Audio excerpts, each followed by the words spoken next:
vemos algo también reciente, que es la ciudad de La Cantarrana.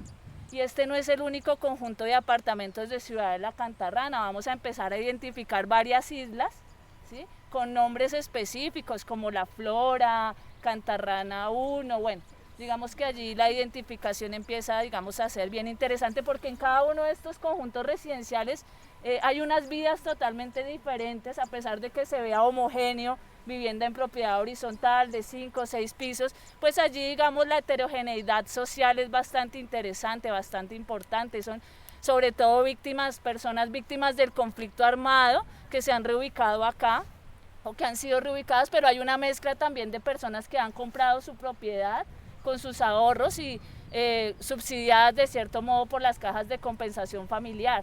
Pero también hay personas que han comprado sus apartamentos con sus propios ahorros sin tener ningún subsidio. Entonces eso hace una mezcla bastante heterogénea en todo ese universo social que puede haber allí. Vamos a empezar a bajar allí, vamos a ver lo urbano, formal antiguo, que son las viviendas autoconstruidas por la gente, como tú decías, mucho más antiguo que esto, sí, unos 30 años allá. Se va a ver en ese cambio en el paisaje, porque no van a ser viviendas de propiedad horizontal, sino casas, lotes donde la gente compró algún loteador, autoconstruyó con sus propios esfuerzos, o también, digamos, a través del encargo a algunos constructores pequeños, y ellos fueron construyendo sus casas. Vamos a ver eso en el paisaje. Pero aquí hay algo absolutamente interesante, y es lo que vemos al otro lado del río, ¿sí? Y es la zona rural de Ciudad Bolívar, ¿sí?, las veredas de Ciudad Bolívar. Allá tenemos un uso rural antiguo, ¿sí? Es decir, quiere decir que aquí, como mencionaban, hay unas formas preexistentes, ¿sí? Antes de que llegara todo esto, pues ya había una comunidad, unos pueblos originarios, que ya vamos a ver un poco eso, que eran los muiscas, pero también, digamos, en peregrinación venían otros pueblos. Luego, digamos, fue la zona rural productora, y así fueron llegando y se fueron instaurando esos diferentes usos del suelo a través del tiempo.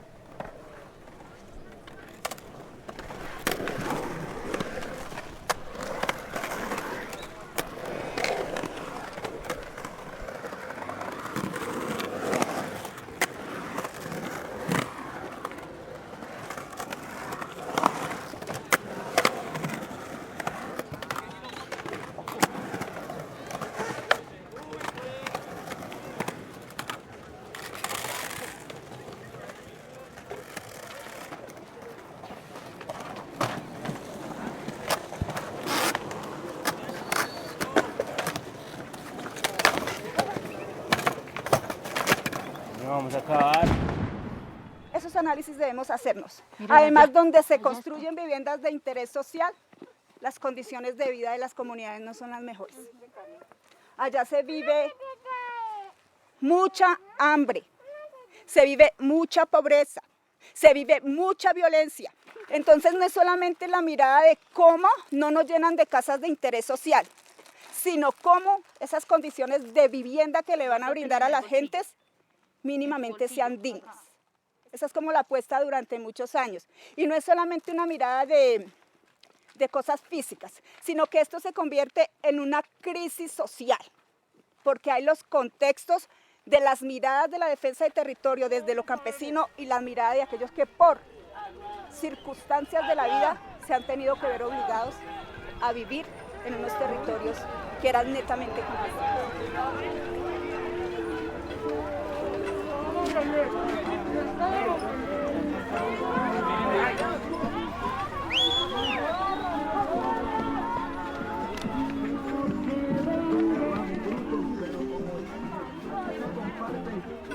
En relación a la situación que estamos viviendo ahorita, y yo siento esperanza, ¿sí? Cuando me levanto y escucho que hay manifestación o hay algo así, yo siento esperanza, y siento que tengo un papel dentro de mi posición como mujer, como una mujer que nace alrededor de hombres, ¿sí? Y que muchas veces ha sido, no sé, como desmeritada por el hecho de serlo. Y eso no da pie para que caigamos, sino por el contrario, para pensarnos esta vuelta de una mejor forma, que analicemos en dónde estamos, por qué Usme está parada, ¿sí? Porque está ahí intentando luchar. Y es eso que nos demuestra que acá en Usme las cosas nunca han estado bien, ¿sí? Que acá en Usme las cosas siempre han estado en decadencia y nos damos cuenta por Doña Juana, por La Picota, que somos el sur de la ciudad, el suroriente, pero también somos el basurero de Bogotá. Entonces, ¿cómo y qué estamos haciendo para pensarnos una localidad más bonita en el sentido de que progrese, en el sentido del desarrollo? Y son las acciones que en el paro se están manifestando. Y la primera lucha tiene que ser local y luego vamos hacia la distrital y hacia la nacional. Pero primero sentemos el pie de lucha en el territorio donde vivimos. Y me siento con esperanza, siento que el miedo se ha ido cayendo y va dejando fluir las cosas. Y ese miedo se suelta haciendo cosas, haciendo esto, estando recorriendo Usme, recorriendo Bogotá. Pero suelta uno ese miedo cuando empieza a entender el territorio en el que vive, el territorio en el que está. Porque todo lo que tenemos, desde el acueducto hasta el gas, ha sido una lucha de personas que han pasado generación tras generación. Y pues esta vez también nuestra generación nos toca y estamos también intentando buscar unos fines para todos y para todas.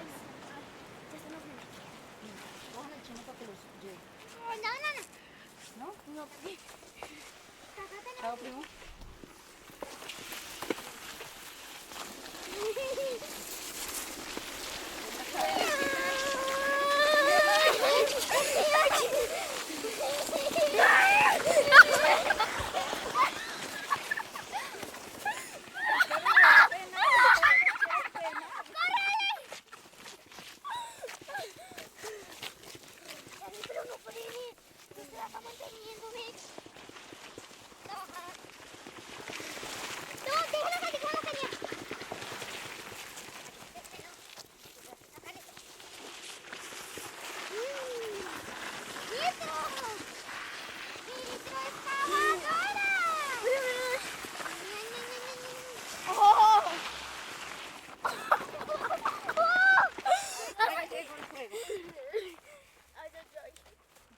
Llegó el juego.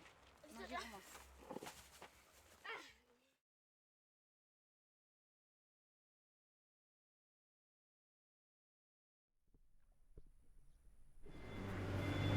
Dice que eso es para Cana, eso mandan por eso va a subterránea la energía. Con ese fin de creo que van a quitar los cables.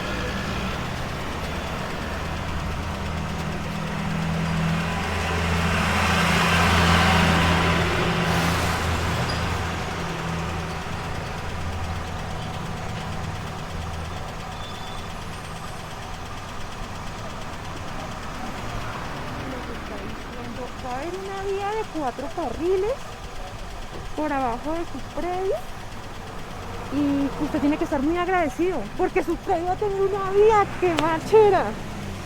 Y imagínate que hacen un terraceo. ¿Qué quiere decir? Que nos sacan un montón de tierra y que no pagan nada porque ellos necesitan eso, sino que nosotros tenemos que decir, ay no, muchísimas gracias. Y entonces la desconfianza que da es que la ERU está llegando, les está poniendo el tapete y atrás está el Marval y Bolívar.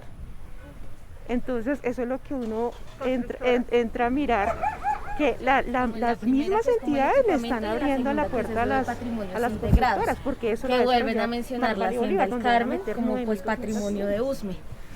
Entonces pues también como un área de protección en ese sentido.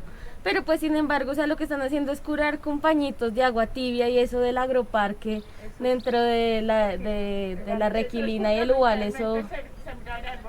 Sí, y eso también de que pone 3 quebradas que reverdecer y yo no sé qué, eso también es...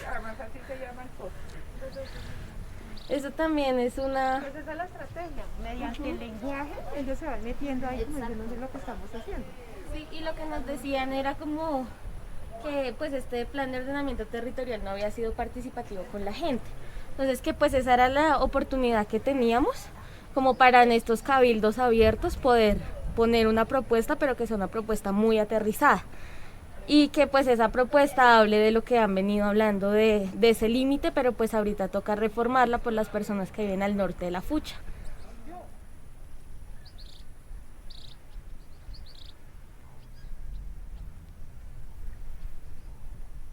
mira en profundidad el daño a la estructura ecológica principal. Me refiero a las aguas subterráneas, que es lo que nos está ocurriendo en el plan parcial Bavaria y lo que ocurriría sin duda alguna en el plan parcial Tres Quebradas. Se tiene previsto en ese plan parcial construcción en altura.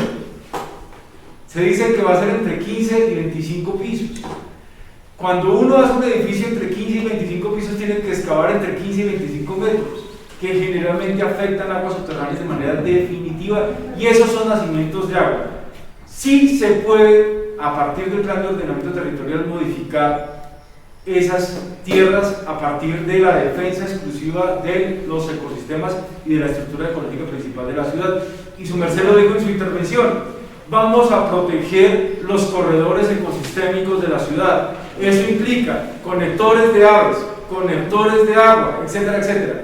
Yo creo que si realmente hay una voluntad política de la administración de revisar esos conectores y defender la estructura ecológica principal de la ciudad, debería hoy plantearse, a partir de esta reunión y de todas las que ha tenido la comunidad a propósito de ese plan parcial, reconsiderar dentro del plan de ordenamiento territorial y clasificar ese segmento como área protegida de la ciudad y como de la estructura ecológica principal de la ciudad. Corresponde a la administración que recoja la voluntad de las comunidades de estos territorios que no quieren ese plan parcial, que saben el daño no solo que le va a hacer al sector rural, sino que adicionalmente el daño definitivo que le va a hacer a las cuencas de agua en ese territorio. Eso no lo ha previsto la ERU, no lo ha previsto Planeación, no lo ha previsto la Secretaría de Hábitat, y desde el POT, en la discusión que se va a dar en el Consejo de Bogotá, se puede hacer esa modificación. O sea, sí se puede modificar un predio que esté destinado a un plan parcial, a un área protegida. Eso se puede hacer. Es que nos estaba diciendo que no.